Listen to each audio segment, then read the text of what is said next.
Good evening, baseball fans. It is Friday.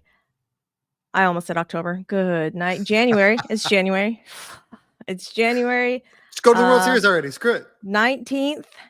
And this is an emergency podcast. This is an emergency podcast. I'm Suzy. That's Tom. This is Bourbon and Baseball. I don't have any bourbon. I probably should have some bourbon, but I don't have any bourbon. But we're going to talk about a lot of baseball. And I'm going to give you the warning right off the bat because there's going to be lots of reasons why I have to give you the warning. So this Rated R podcast, guys. Rated R podcast. Lots of cuss words. So many cuss words. Probably not that much inappropriate humor, but that's you never really know with me. I don't know, but definitely all the cuss words. So if 4-letter words are not your jam, probably not the podcast for you. If there's tiny ears around, maybe put some earmuffs on them. But I'm again not judging. You do you. Tom, how are you? I am excited. This is going to be fun. Emergency podcast with some late breaking news Yeah. in my best Ron Burgundy voice. I'm ready to do it. Let's do it. Okay. So, in case you guys haven't heard, I don't know how you wouldn't have heard unless you're live under a rock or not on social media, which is fine. We've been begging JimCrane and the Astros to make any sort of moves, anything at all. There weren't too many holes in the lineup. There weren't too many holes on this team. We went and signed Victor Caratini. We went and signed some no-name relievers. Dylan Coleman, I'm very sorry. I called you a no-name reliever. I apologize. The disrespect. I'm so sorry. However, I have been begging for a juicy move. And we got it. We got it today. And there were some rumors. There were rumors swirling yesterday. And if you saw those rumors, and if you were like me, and you looked at all of the Astros history and JimCrane's reluctance in paying people, you would have said, ain't no way in fucking hell are they going to give JoshHadar the type of money he wants. And I just figured that they were using the Astros as like a stalking horse to try and like drive up the price for. I honestly thought he was going to the Rangers. Not gonna lie, I thought the Rangers were gonna get him. And after that whole like Amazon Prime coming to the rescue deal and them getting some money, and I thought they were gonna pony up. So if you guys hadn't heard, Astros sign JoshHadar, left-handed fire thrower. 5 years, $95 million. None of that is deferred, Dodgers. Since none of that money is deferred, that does make him the most expensive reliever in the MLB. And some of you may be familiar with Edwin Diaz, the closer for the Mets, who signed a 5-year contract for $103 million, I think, or $101 million. But some of that money was deferred, guys. So this technically is the most expensive reliever contract. If you hear a crash here shortly, one of my cats is running amok. So just know. Anyhow, it's professional content that you pay for. Where were you, Tom, when you heard the news? Honestly, in the middle of building a valve at work, and I don't know what made me do it. It was just a weird spider sense. Like, I've been on Twitter in a while. 1 minute after Jeff Passan dropped it, and I retweeted it with like the mind blown emojis, and I'm like, and then immediately I thought I got trolled. I'm like, this has got to be fake. So then I'm making sure that it's the real Jeff Passan. It's the actual. Even though he had the check mark, I'm like, nah, I got to make sure this isn't somebody trolling me with a check mark. And then Kelsey saw it, and she's like, wowie, wowie, wow. And I'm like, it's got to be fake. And then I'm looking, and other people are doing it, and I'm like, holy shit, it's not fake. They really spent this money. And initially I'm like, World Series on, baby. Let's fucking go. And then I'm like, wait. Whose money is this? So now I've been racking my brain, like cautiously optimistic, because on the surface, this looks amazing. The Astros have solved their bullpen problems. They only have their teams are only playing for 6 innings. Because if you get to the 7th with Houston, I don't know what to tell you. It's gonna take some good shit. Because Abreu to Presley to HADER, because the word early on is that HADER will be the closer. Chandler Rome went on MLB Network and said they're paying this kind of money that he's going to be the closer, and this is going to be Joe Espada's first real test of how to manage the egos and stuff like that. But Chandler Rome felt that Ryan Presley was such a professional and puts the team over himself, so that he would be cool with it, and whatever it took to win, he wouldn't care. That remains to be seen. I need to see that. I've been stalking social medias, and I have yet to see any Astros acknowledge this, which makes me wonder, A, can they not because the team hasn't done it? Or B, do they not because they are Ryan Presley's boys and they're not about this life? So I need to know. Well, and what makes everything, I guess, more enigmatic, FanFest is tomorrow, that everyone will be at. You know he's gonna get fucking asked a bajillion and a half times. So, obviously, I don't think that the Astros can, like, officially put it out until, Josh Hader's done the physical and all of that bullshit. Obviously, that's not gonna happen between now and tomorrow morning.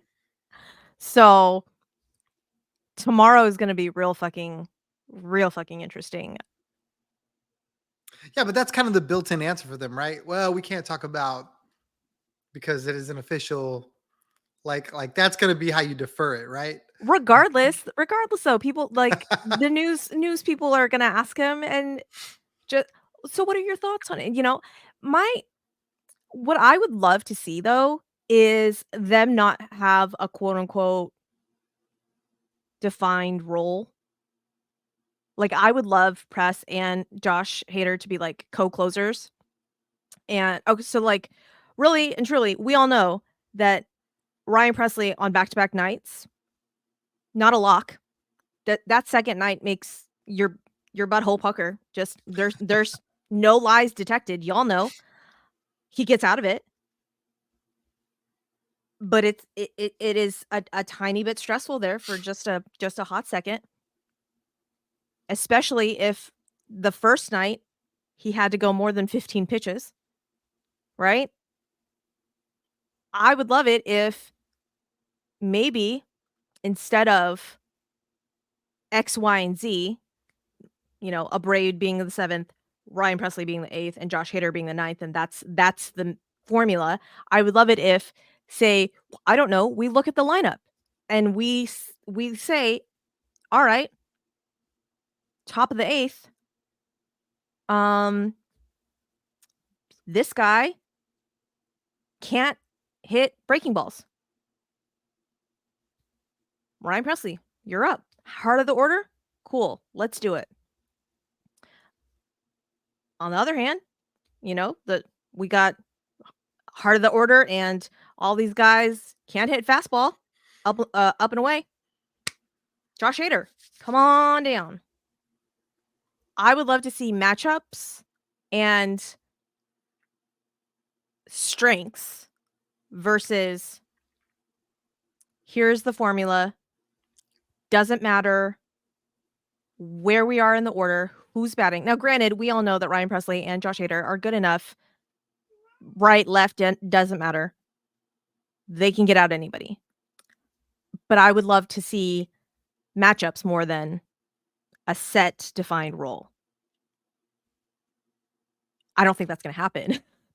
Well, you realize that's a recipe for disaster for the manager, Because the one time he does that and it fails, they're going to say, you didn't use your closer. You used your setup guy to close because of matchup and you were wrong. Like, it's easier to die on the sword where, like, that's our guy. We trust him to get the 3 outs. Yeah, but we have, I mean, and really, truly, honestly, we have 3 closers because Abreu can, I mean, and we haven't even fucking thrown in Brian Abreu because really and truly, I believe that Brian Abreu, Ryan Presley truthers, cover your ears. Brian Abreu is better than both of these motherfuckers. Okay, and that may hurt some feelings, but I think if you looked at it, objectively, you may see that I'm correct. I'm just saying. So I think he will be. I think he will be. I don't think he's there yet. I think he will be. I think it's different. I think it's different 7, 8 to 9. That's 9 fair. is just a different, and we haven't seen enough of him. We haven't seen him do it enough to be able to go, oh yeah, for sure. It's a different animal. That's fair. However, if we had to throw Brian Abreu out there for the 9th, I wouldn't die. I wouldn't. It's like, if you're telling me that Phil Maton is going out there at the 9th, then I'm going to die. Why the fuck is Phil Maton going out there? No, absolutely not. But if you tell me Brian Abreu is going out there, sure. Yes, I'm okay with it. So, I mean, like, really and truly, if we're, if there's 2 on, 2 out, bottom of the 5th, and the heart of the order's coming up, instead of throwing out Phil Maton or Rafael Montero, as we have seen, because those are the middle innings. It doesn't matter who it is or what the situation is. The middle innings, middle reliever. Here we go. I don't know. What if we put in our, say, high leverage guy? And now that we have 3 of them, just a thought. Just a thought. I really think that's going to be the interesting thing going into the season now, more than center field, more than catcher, more than anything else. Who closes? What happens if said guy closer struggles? Like, that's just going to be popcorn eating cinema for Astros fans for a while. I mean, in a perfect world, they're all lights out, right? But Right. that's not what we ever get. There's going to be an instance where one of them's going to struggle and people are going to go, ruh-roh. And you hope it's not the closer, whoever that is. We assume it's HADER. You hope it's not him, but I'm ready. I am ready for the Ryan Presley army to come out fucking swinging. Just now, granted, I love Press, but we're not paying $95 million for JoshHadar to pitch the 8th, guys. Like, we're not. There's no 2 ways about it. Which is why I would love to see matchups. I'm just saying. However, like I said, I think the Ryan Presley, JoshHadar feud will be the Yainer Diaz multi of last season. You think they're gonna feud? You think they're gonna have beef? I don't think they themselves. What Chandler Rome said about Ryan Presley being like the ultimate professional, I think that's what he will do. And he'll say, you know what, like, that's all right. It's not like I haven't, been lights out for the last 3 seasons here. 3? 4. 4 seasons. I'm like, wait a minute. Sorry. It's been a long day, guys. The Adderall has fully worn off. So just all of the squirrels running. So again, I think he will be, I mean, not okay with it, but I think he will go with it because ultimately he realizes that it's going to be, better for the club in and of itself. And when it all comes down to it, like, if they end up winning a ring, so be it. You know what I'm saying? But I think the argument on Twitter and in social spaces, the Ryan Presley, Josh Hader feud will be the Maldi Yiner feud. And see, the difference I think for me is these guys are both immensely talented. There was this huge disparity between Maldi and Yiner. And then on top of that, we thought there was a little beef. We speculated there was a little beef between the two. Like almost, Maldi didn't want to let the young kid shine because it was going to be at his detriment. Right. I don't feel that Josh Hader or Ryan Presley are going to deter from each other at all. I think they both shove whenever they come out of the pen, and it's even more so now because they're there. Right. You know what I mean? Like, they push each other now. So for me, it's an embarrassment of riches. I don't see an issue, and I'm not going to be the sky is falling the first time Hader blows a save or Presley blows a save, because let's be honest, it's going to happen. It does happen every season. I don't even know the last closer to go perfecto. It just doesn't do it. So, but that first blown save, the first blown save, Ryan Presley would have had it. Josh Hader would have had it. It's coming.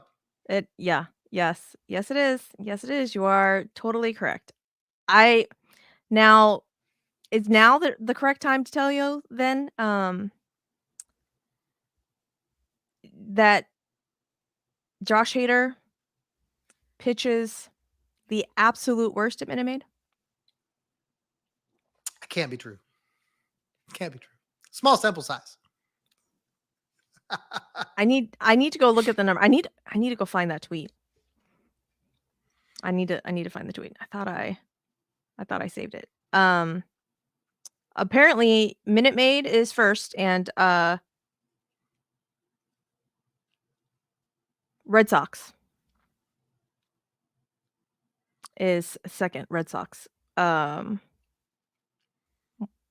am I blanking on the name of the red Fenway? Oh, good night. I was like, the Green Monster. I'm like, that's not what the park is called. Fenway. Sorry, guys. So apparently with his he's a super extreme fastball pitcher. Fly ball pitcher. Sorry, guys. Again, Adderall is fully worn off.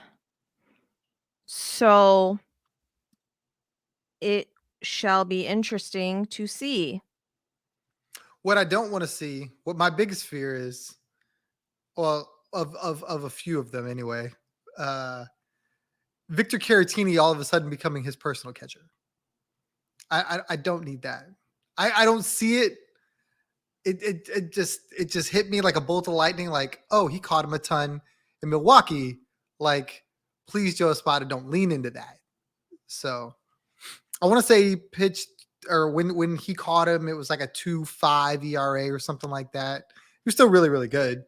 But I mean, not me totally not understanding what the fuck you were getting at. Trying to piece together in my brain why in the actual fuck you're bringing up Victor Caratini and Josh Hader, and then it hit me because I was like, what are you talking about? Like, he had to throw to Gary Sanchez when he was on the fucking Padres, and then apparently in my head they're only with one team. Totally forgetting that he came from the Brewers and Victor Caratini came from the Brewers. So if you were like me and didn't follow the breadcrumbs, there you go. I laid it my out. bad. I should have told the story better. Sorry. Tom, I literally told you the Adderall has fully worn off.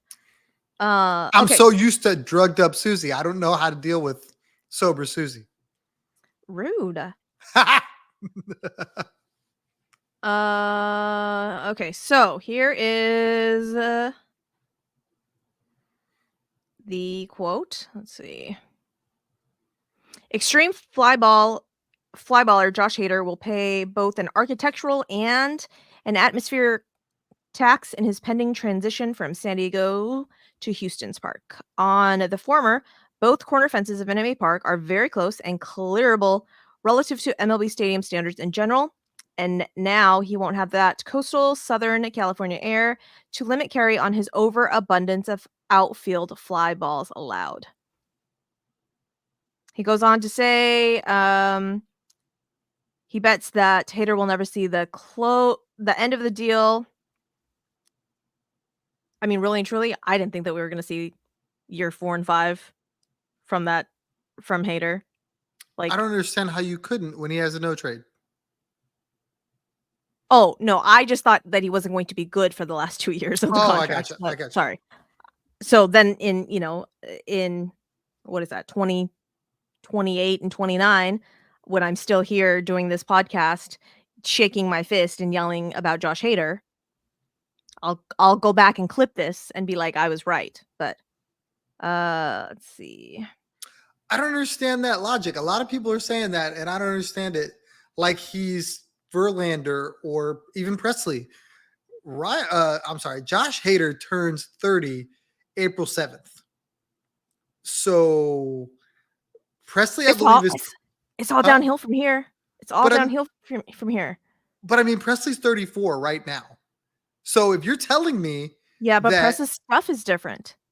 I understand that, but this guy is like arguably one of the most unhittable pitchers in baseball right now.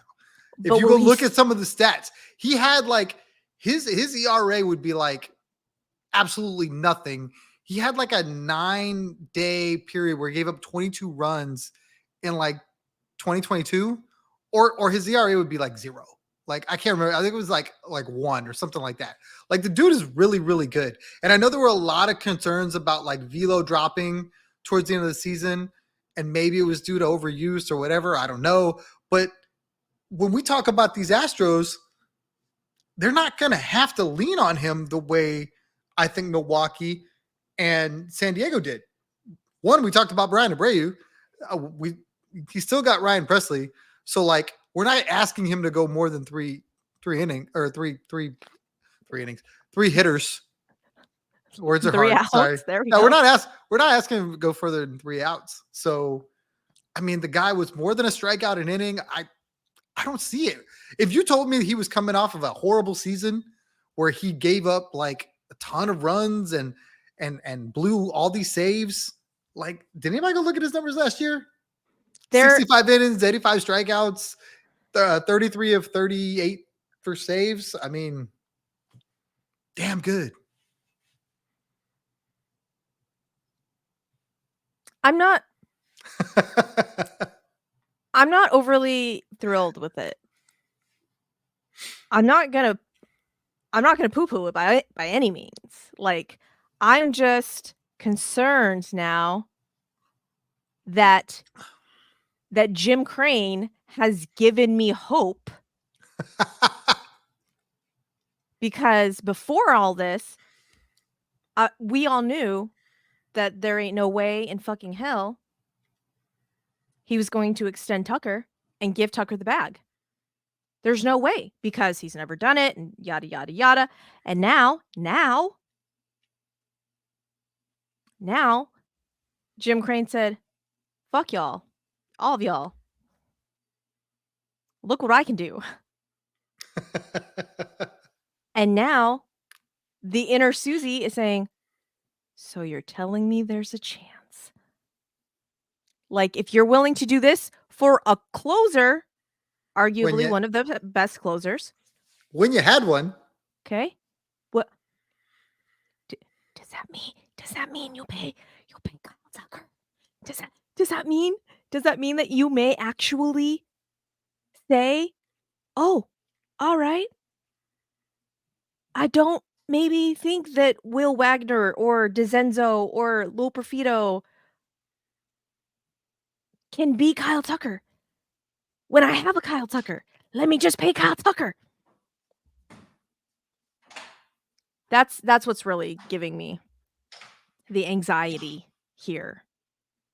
Is now I have hope that JimCrane will pay Kyle Tucker. Whereas before I was like, nope, JimCrane won't do that. So apparently everyone feels the same way you do, because after the trade went down, I mean, I've been stalking MLB and everything all over social media, reactions, the whole nine. And Chandler Rome in his interview said that this is a huge change of direction from what we're accustomed to with respect to JimCrane. Everybody said he will not fight for these prospects, or not prospects, but these free agents, and he'll deal with the prospects, and he'll still try to extend people, and that he will not go out and loosen the purse strings, as they said. And now this is, maybe the signs that, hey, I need to change the way I do business in order to keep the window open, which he has told everyone that as long as he owns his team, the window to win a ring is always open. And I think for everybody that's saying this man was cheap, he wouldn't spend any money because he was letting guys get out of town,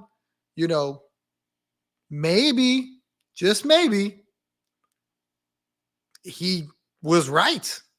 Okay, I can let this one go. I can let that one go. I can let this guy go, but I can spend some money too if I need to. And now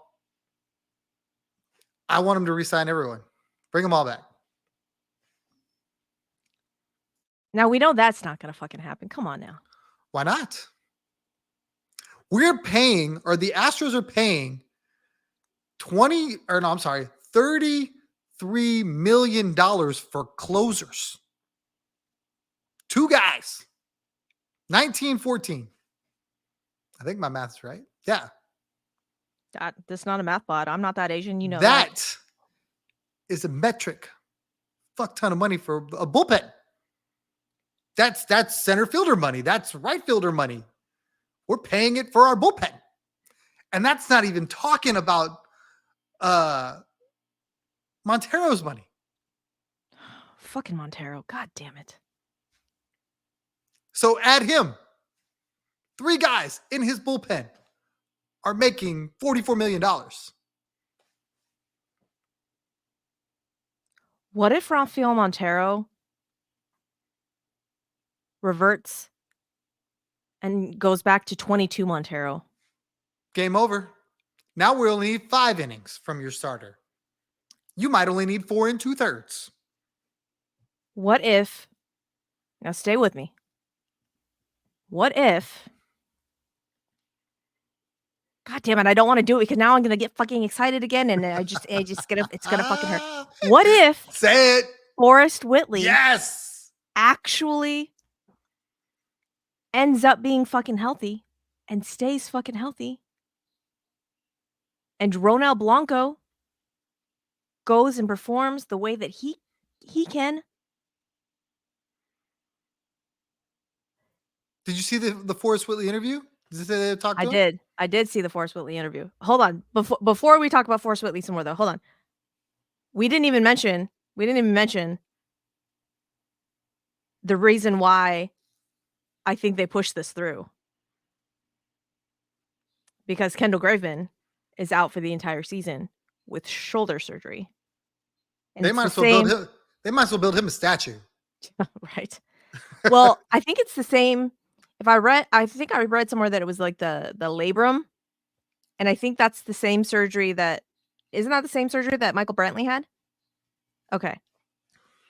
So like shoulder stuff ain't a fucking joke. Especially for pitchers. That's like KendallGraveman we may have seen the last of KendallGraveman. This is before Suzy, but Bagwell, same thing. Shoulder. Is that what ended Bagwell's career? Okay. Mm-hmm. Like it was like ripped off the bone and he couldn't throw. Yeah, it was a whole mess. Ew, that sounds delightful. So yeah, guys, if you hadn't heard that either, KendallGraveman, unfortunately, he was out last season because of shoulder stuff, and that was quote unquote discomfort. That was never a thing. And apparently when he started to ramp back up and throwing off a flat ground, it started to hurt again. They went in, did the shoulder surgery, and he will be out this entire season. Now, do you think that they were in talks with Josh Hader like before all of this, before they knew that they were going to lose KendallGraveman, and they were just like, "Oh, great! Like it's going to be this extra piece, and then we got Graveman and we got Montero and blah blah blah." Or do you think that it was kind of in talks? It was kind of in works, and then the shoulder surgery actually had to happen, and then JimCrane was like, "Fuck it, go do the thing, sign Josh Hader." So I think the Graveman thing happened like 2 weeks ago, and we're just not hearing about it because he just had surgery, and they've been kind of like behind the scenes doing all this. That's what I So think. okay, but then so do you think that do you think one affected the other? Oh Do yeah. you Okay, so you think Graveman surgery or the knowing that Graveman had to have surgery pushed the Hader deal through?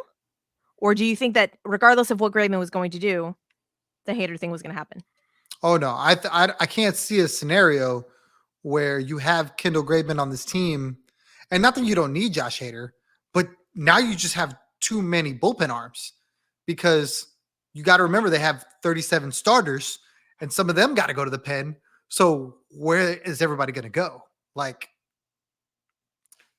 I gotta believe somebody's going to get traded. I gotta believe somebody's going to get set down. Like, my math ain't mathing. Like, I think they can only carry 13 pitchers, right? Like, that's the max. Yeah. 5 starters and 8 Yeah. relievers. I mean, they're gonna run out of bullpen spots quick. Well, so regardless though, a 40-man move has to be made in order for Josh Hader to get there. And so I tweeted that out because I was like, who gets removed from the 40-man? And I think it's Parker Machinsky. Well, yeah, he's probably expendable at this point. I think it's Parker. They should I trade think him because if not, somebody's gonna claim him. for Get something for him. like minor league prospects. Player to be Or named later, cash, something. okay, Yiner Diaz 2.0. I don't know. work your magic, Dana Brown. Work your magic. Does Dana Brown have a murder board? If he does, I like it. It can't be as wild as fucking Alex Anthopoulos' murder board. What happens now to the guy that the 2 guys who went out and got his guys? Suzy and this I'm sorry, what was the other? Dylan Coleman. They look promising. Like, okay, if you put them, okay, say for argument's sake, they are part of the bullpen. Mm-hmm. Those 2 plus these 3, that's 5. So who else is supposed to be there? Ronel Blanco, Seth Martinez, Brandon Bielak, JoseUrquidy, Hunter Brown, JP France. Yeah, but you named a bunch of starters there. There was nobody from the bullpen. I'm trying to think, like, there's nobody that's returning, right? Nobody else, right? That was already in the bullpen. Seth Martinez, Brandon Bielak. Both of those guys I feel are expendable. I like Seth Martinez. I really do, but because you think about the rotation, you got too many arms. So do you think well, so I was going to say, do you think we'll go to a 6-man rotation? if you do that, then you have to carry one less bullpen arm anyway. That guy still counts against the 13. Well, no, I know that, but I mean, because let's be honest, as of right now, who's your 5th guy? Because I've seen people say Urquidy is the 5. I've seen people say that JP France is the 5. Who's the 4? Hunter Brown. Are you sure? I mean, that's my 4. I'm with you. Some people like Hunter for the pen because he throws hard. I think Hunter in that swingman CJ role that he had 2 seasons ago, I think that would be perfect for Hunter Brown. But we all saw what happened to CJ when they tried to, last season, trying to stretch him out. you know? But I mean, really and truly, if we only need our starters to go 5 and not, hey, pitch until you can't pitch any longer.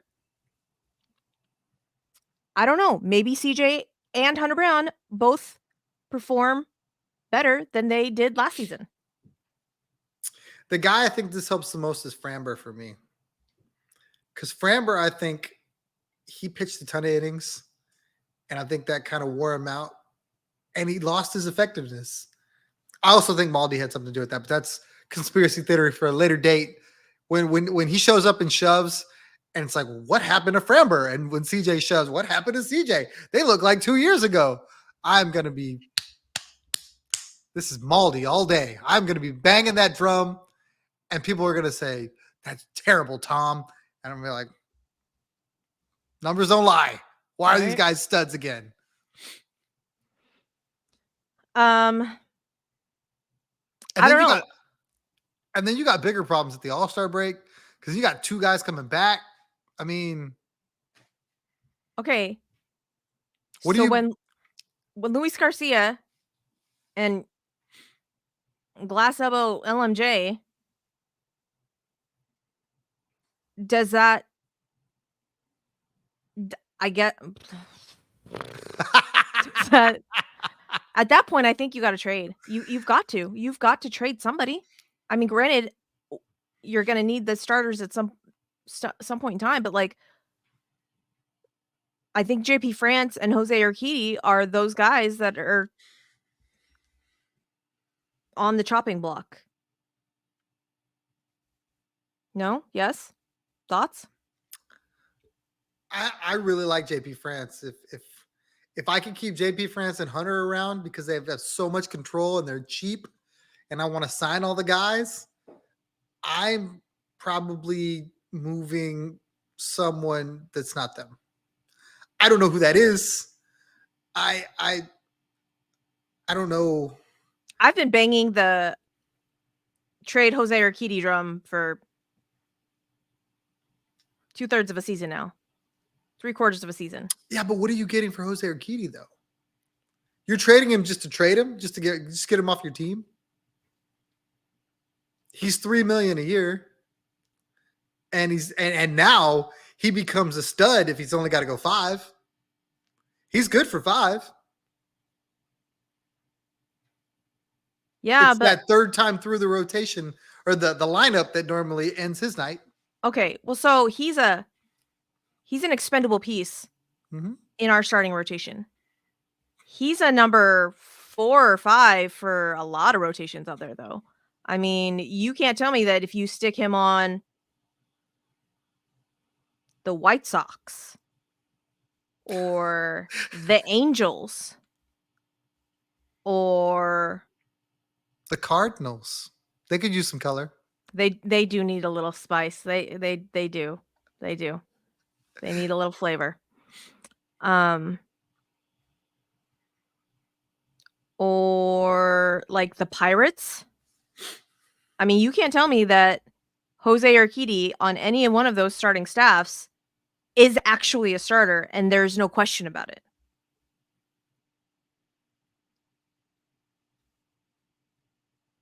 So, I don't know. I'm just like, we have 43 starters. My feeling is that if Jake does not work out by the trade deadline, that's what one of those starters is going to equate to, a center fielder, somehow, some way. You shut your mouth. Chas McCormick is going to be our center fielder if Jake doesn't work out. Let Chas cook, damn it. They're going to in left. I didn't make the rules. That's my fucking center fielder. That's my center fielder. Chas McCormick, center fucking field. Okay. I got highly offended today on behalf of Chas McCormick because they were listing the center field players for the Astros, and these motherfuckers listed Jake Myers and Mauricio Dubon, and I almost like threw my phone. I was so mad. I was like, that you put some fucking respect on Chas McCormick's name. Like, how the fuck do you not even fucking list him? He can't even be a backup anymore. He's Like, not. nope, I was so mad. dead. I was very upset.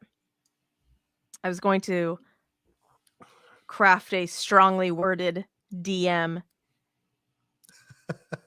but then the JoshHadar news broke, and then I forgot about it until like literally just now. No.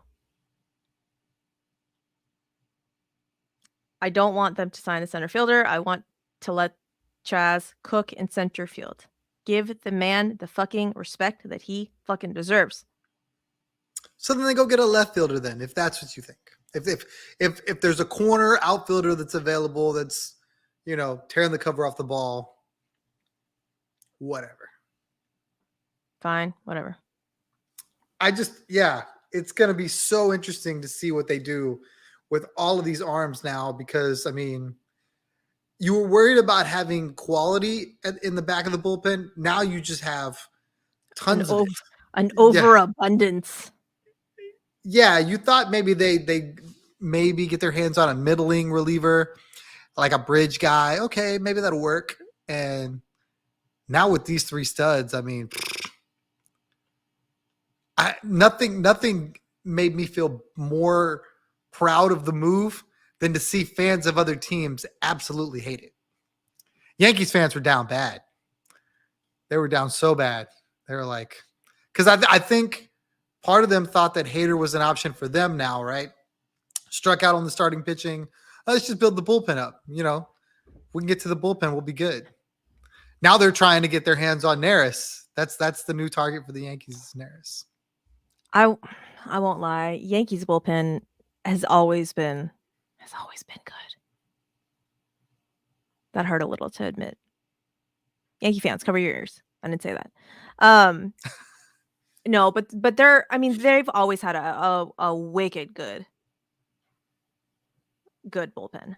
So, Clay Holmes, hell, I had Clay Holmes for my closer on a couple of my fantasy teams last season. So,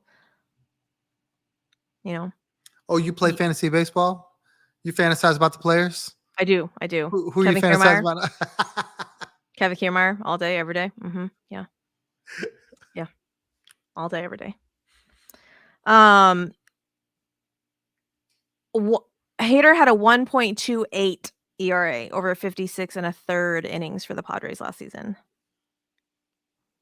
I think that's good. I think those numbers are good. All the numbers are good. Yeah, literally all the numbers are good. Let me read you Abreu's numbers last season. A 1.75 ERA over with a 1.042 whip and 12 and a half strikeouts per 9. Since 2021, HADER has posted a 167 ERA plus. Presley has a 141 ERA plus, and Abreu has a 153 ERA plus. The league average is 100. So that, obviously, the math is mathing, guys. That means that HADER is 67% better than the average.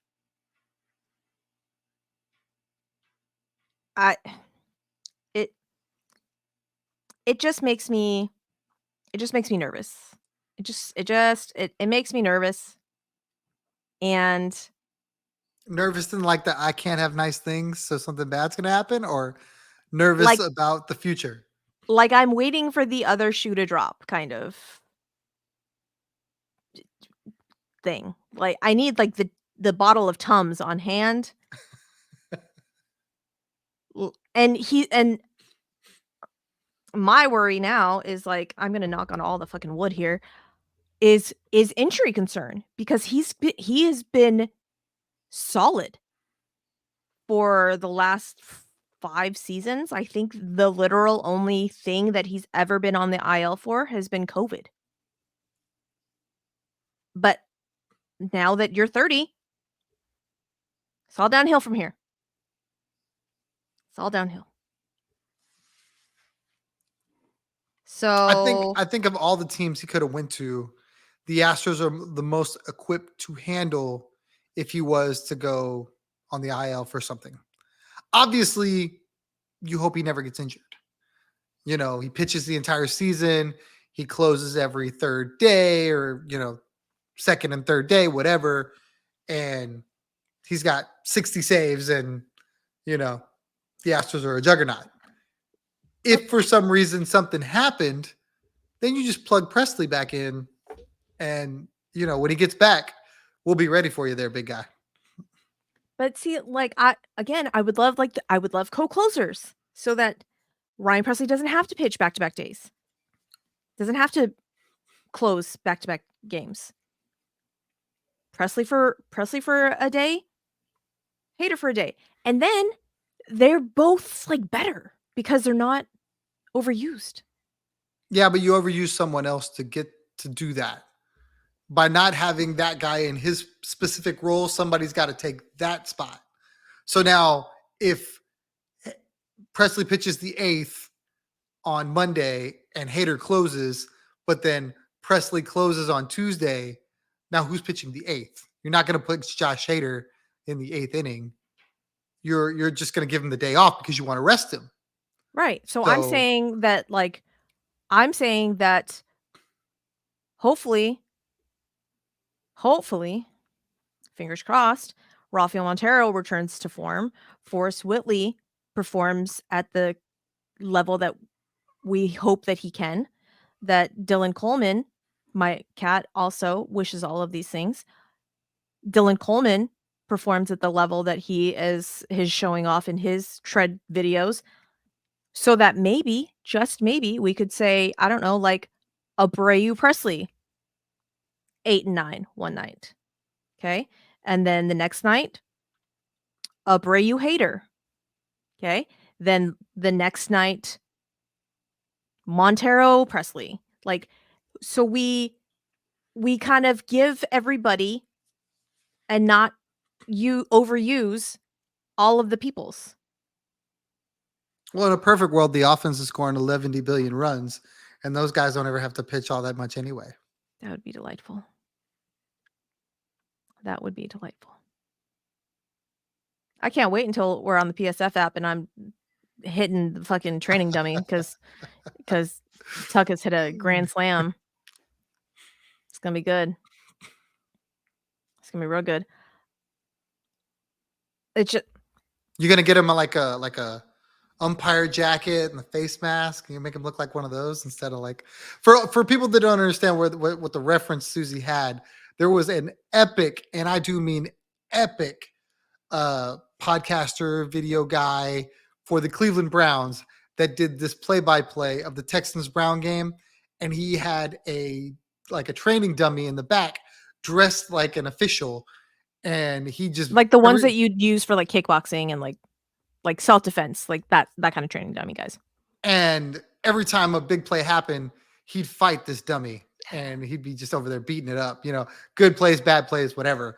And Suzy saw that and was like, oh, I'm totally doing that for the PSF app this season with the Astros. So I'll be interested to see how that goes. I don't know. Maybe I dress him up in the opposing team's gear. That sounds expensive. That sounds very expensive. I don't. My mouth overran my brain and my pocketbook. Okay, so if anybody wants to send me team gear, let me know. I don't know. I just think that if all of the arms can perform the way that we know that they can, just that it's gonna be over. It's gonna be fucking over. What I really love about this move is it keeps him off of another team. You spoke that you were pretty adamant that the Rangers were going to get him. For that team, that would have been a huge feather in their cap. That's an issue of need. It's still an issue of need. And now the Astros going, ha, sorry, you get nothing. The Yankees, I talked about the Yankees. That's another team. Load the bullpen up. And then, they get the lead on you. You never get a chance to get it back. Well, that's a team that doesn't have that now. They have a lot of eggs in their starting rotation basket, in my opinion. I don't think their bullpen's that good at all, at least not currently. And For the Yankees? yes, I think I like Clay Holmes. Outside of that, I don't trust any of them. Lasagna, I Ooh. guess. Loizaга's Yes. nasty. Yes. Loizaга's nasty. But Well, Clark Schmidt is now their 5th starter. I Well, don't fear them like I used to in the past. You know, I don't know. Okay, that's fair. Call me crazy. I've seen That's the fair. Astros touch those guys up, so I That's don't fair. fear them. Well, that's just because I was gonna say we have, like, Stockholm syndrome for Aroldis Chapman, but that's not the right terminology that I wanna use. But I have to say this point before I forget it because I've been saying it over and over and over in my head so that I don't forget it. I saw on Twitter someone say that this, Abreu Presley hater reminded them of old school Lidge, So Dotel, Wagner, Wagner, and it was obviously glorious. that's before baseball Suzy, and so I had to go ask Mike. I'm like, "Mike, does" I was like, "Who's" I was like, "Is that Brad Lidge? Who's Dotel?" And he's like, "Oh god." But he's like, yes, all of if the Astros were ahead, you weren't touching them." Think of it like this: Dotel was Abreu. Lidge, I would say he'd probably be Hader because he's the younger of the two, and Wagner was the old one. And each one of them became a closer after the other one left town.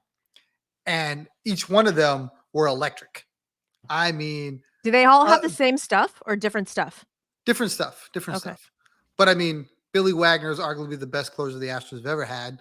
Lidge, before Pujols mentally destroyed him with a bomb, on the train tracks, was unstoppable. And Dotel, while he didn't like get to the level of those two guys, he was so good. Like Dotel was that dude. He was Abreu last year. You knew when Okay. Abreu came in, you were like, oh baby, Dotel's in. We're good. I don't know who's coming up, but I'm not worried about it. He was that good. Okay. Okay. So, um, if you guys, if you were around for the Lidge, Dotel, Wagner era, let us know in the comments if you agree with this. My cat obviously agrees with it. She's letting me know vehemently that she agrees with it. Let us know what you guys think about this signing. If you think that JoshHadar is overpaid, paid just right, let us know your thoughts. Love to hear them. Tom, tell the people where they can find you. At Third Coast Tom on Twitter, not X.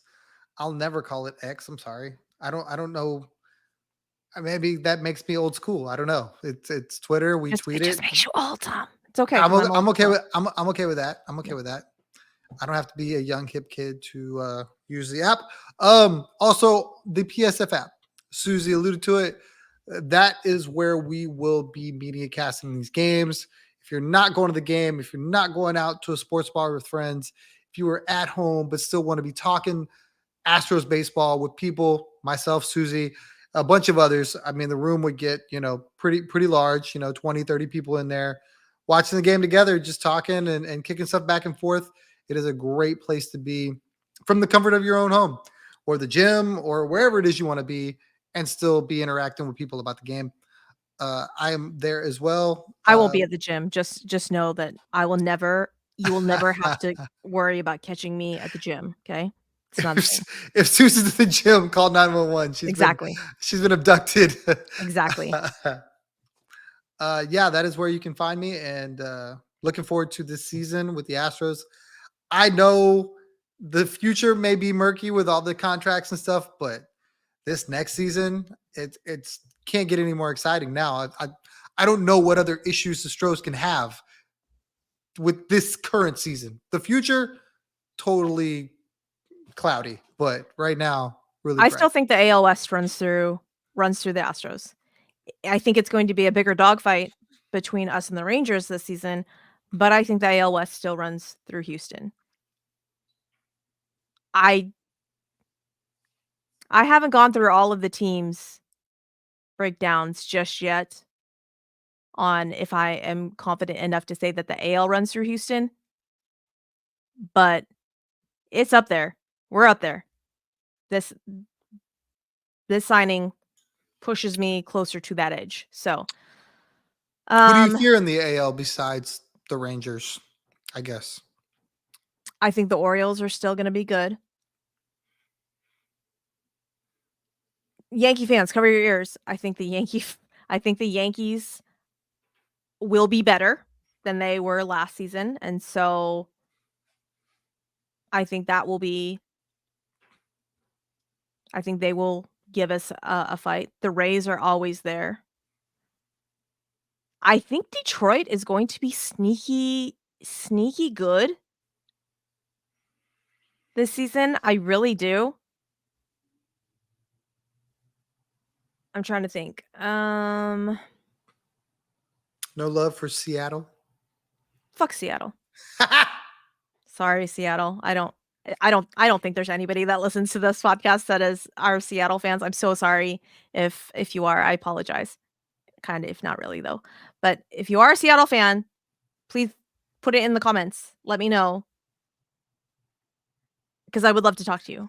I actually would love to talk to you. Because while their starting pitching is still very good, their starting rotation is still very good. I still don't trust that 6 through 9, 5 through 9.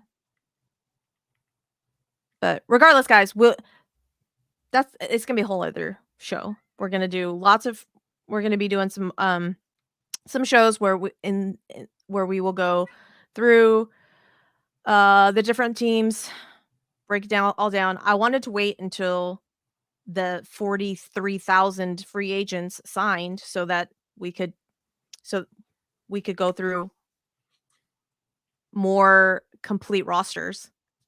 But shit, Blake Snell's still out there. Fucking Jordan Montgomery's still out there. So there's still some really big names out there that I'm like, I don't feel comfortable talking about the rotations and talking about teams. And so it will have to wait until, I guess, closer to opening day or spring training. I don't know. Shit, pitchers and catchers report in less than a month now, right? Yeah, less than a month. So be on the lookout for that, guys. Because we will go through all of the teams. If you play fantasy baseball and you are female and you would like to play fantasy, you don't get to play fantasy baseball, Tom. I mean, I may do 2 leagues and do a girl only one and then everybody else, but we'll see. So sexist around here. Listen. Not gonna lie, the first time I played fantasy baseball, I was very, very afraid to play with guys because I knew they were going to judge me on who I drafted, when I drafted them. I don't want that. I don't want that for ladies. Okay? So ladies, not saying that you would do that, Tom. I know that you wouldn't. I know better than that. But I'm just saying that, other people may not know that. So, ladies, if you are interested in playing fantasy baseball, let me know. Slide into my DMs. Let me know. I have a ladies only fantasy baseball league that I run that is literally, there are no rules. There are literally no rules. Okay? Do what you want.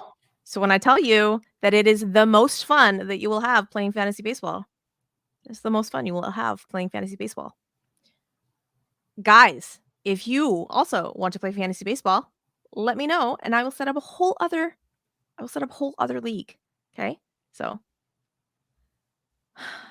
I don't think I'm going to do as many fantasy baseball teams that I did last year though. I think I was on 6. I think I had 6 last year. It's a lot. Damn. And they were on 2 different platforms. One was on ESPN and one was on Yahoo, and it was too much. It's too much. So I think I'm going to stick to Yahoo. Anyways, so ladies, gentlemen, if you guys are interested in fantasy baseball this season, let me know. slide into my DMs. Depending on the interest that we have, we will get something going.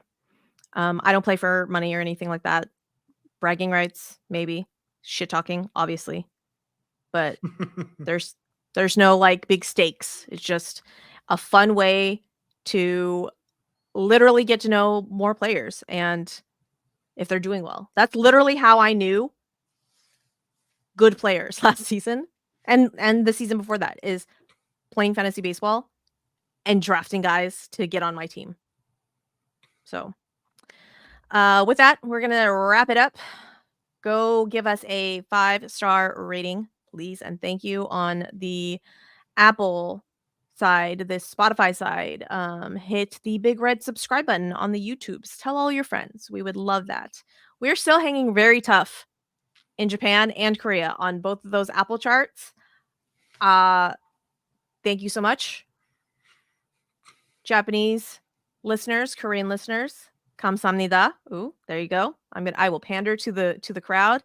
I don't know how to say thank you in Japanese. I will learn that for the next one though and butcher that. USA peoples, where are you? I need y'all to run up the listens, guys. Come on now. Tell all your friends.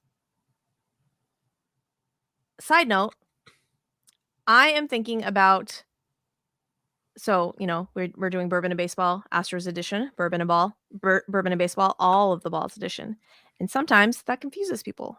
Like sometimes they like pull up Bourbon and Baseball and they're like, why am I listening to Astros shit? So my question now is, should we just do a whole separate Astro show and like call it something else? Absolutely not. No? It was about the Astros before anything else. I'm claiming Bourbon and Baseball. You can call the other one whatever you want. But like, wouldn't it be super funny if the other one was called like Kiss My Astros? No. No? I think it would be really funny. It would be. I'm just particular to the idea of Bourbon and Baseball. Fine, whatever. Okay, so that was something I was batting around. If for some reason that like resonates with you, just let me know, please. Okay? Just comment, talk to me on socials, whatever. With that, we're going to wrap it up. JoshHadar is an Astro. Hooray! FanFest tomorrow. I guess when this comes out today, when you listen to it, I don't know, Saturday. Go Texans. Go Texans. Hooray! Yay, Texans. Vamos Texans. Foosball. Tom, did I tell you that I have absorbed enough football knowledge? I was listening to a podcast and it was a baseball podcast, but then the guy started talking about football and I was only half listening. And then he started saying something about someone's yak. And I was like, what the fuck? And my brain processed it though, Tom. My brain processed it and was like, oh, he's talking about yards after carry. After catch. Oh, thank you. Okay. When I tell you I had so good though. So good. I stopped the podcast. I had to stop the podcast and I had to tweet about it because still fucking can't tell you the difference between a wide receiver and a tight end. We're working on that. For those that don't know, Suzy was not a football person at all when the season started. And now we are slowly but surely bringing her to the dark side. Had y'all told me and shown me Nick Bosa, we would have football Suzy would have been here. Okay. No one, y'all didn't fucking show me Nick Bosa, and that's on y'all. Football girlies, I'm big mad about it. Like, what are we doing here? Y'all been holding out. Man, oh man. He's very pretty. He's very pretty to look at. So pretty. But for the guys, I understand why we didn't run to tell her, you should go look at Nick Bosa. I'm just saying, guys, if you want your ladies to watch football with you. It doesn't work. You're the exception. You cannot sell them attractive men when the helmet's on. You cannot, when they never get to see them. Oh, absolutely. You had to go Google them. You had to go Twitter them. Okay, but to be fair, though, the first time I saw Nick Bosa, I mean, he didn't have a helmet on, but I was not looking at his face. I was looking at his quads, and I was like, my God, drop the quad workout, sir. It's not like I'd ever actually fucking do it, but like. Hey, Mike, you might want to. Yeah, no, that's out. His one thigh is literally as like big as me around. Amazing. Nick Bosa, amazing. Still don't know what fucking position you play. Okay. Defensive end. I was texting my best friend about this and literally reverted back to baseball without realizing that I was talking about baseball and was like, dude, Nick Bosa on the Giants, so hot. He's not on the Giants. And she goes, what the fuck are you talking about? And I was like, Nick Bosa he's on the San Francisco team. And she's like, oh my fucking God, Suzy. And I was like, what? Wait, hold on. And I was sad because I actually know that the San Francisco team is the 49ers. Like, I know that. But I talk about baseball so much that it just reverts back to baseball. Like, at no point in time was I referring to the New York Giants. That's not a thing in my brain. It was the San Francisco Giants. And she's like, I can't with you. So, yeah. Anyways, sorry guys. That's a whole tangent that you guys got at the end of the recording that I literally almost hit end record. Now I'm in hit. I can record. Yay, baseball!